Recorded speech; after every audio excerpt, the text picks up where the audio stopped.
Bon, JR, on t'avait vu un peu frustré, agacé de la prestation à Cesson la semaine dernière, d'un non-match, on va dire. Est-ce qu'on est retombé dans le même schéma ce soir ou est-ce que finalement on a encore baissé d'un ton presque même? Non, on n'a pas baissé d'un ton, c'est plutôt la première victoire de Chartres cette saison. Eux, ils étaient fanny, comme on va dire. Et nous, sûrement que la victoire contre Rosé nous a rassurés sur la première rencontre. Et puis on s'est peut-être laissé un peu porter par cette victoire, avec une petite piqûre de rappel la semaine dernière. On a l'impression d'y être et on n'y est pas.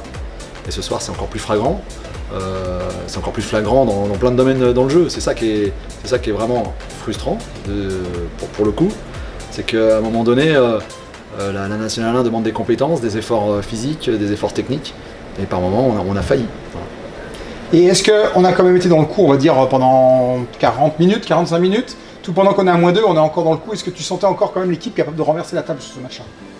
Ouais, on a eu un petit bobo, ça s'est pas trop vu, mais il y a Anthony Collet qui sort en milieu de première mi-temps pour un mollet douloureux et on prend le pari de ne pas le faire rentrer, de plus le faire rentrer. Donc on a changé un peu de dispositif défensif et ils ont mis un tout petit peu de temps à s'adapter, ce qui nous a permis de revenir un peu dans le match. Et puis après, ils ont fait la différence avec leurs beaux jeunes joueurs de centre de formation.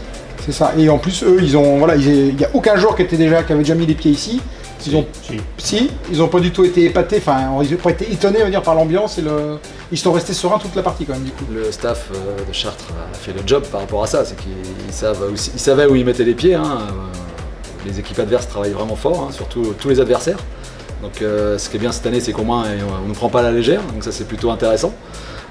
Mais à contrario, les équipes arrivent armées pour nous battre et nous marcher dessus. Et là, pour l'instant, dans le combat, on n'y est pas encore. Alors, ça va venir parce qu'on est des grands garçons, mais il nous manque la dimension de combat.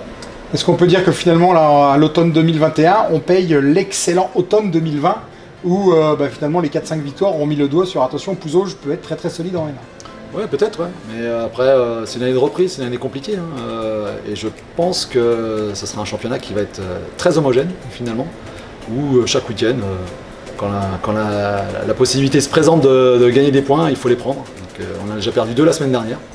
J'espère qu'on saura rétablir le coche la prochaine fois. Merci beaucoup.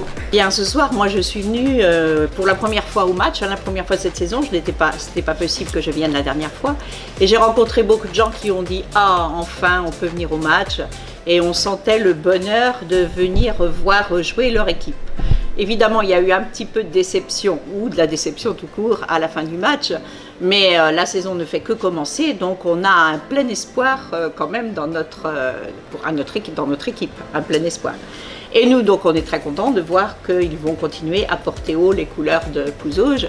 Alors, si on fait des comparaisons, par exemple, de ville à ville, Chartres, j'ai regardé tout à l'heure, il y a 38 000 habitants. Oui. Donc, évidemment, on ne boxe pas dans la même catégorie avec Pouzauges. Exact. Donc, j'imagine que d'avoir un club à un tel niveau, c'est quand même quelque chose de très fort pour l'identité de la ville. Je vais dire que c'est très fort et c'est exceptionnel.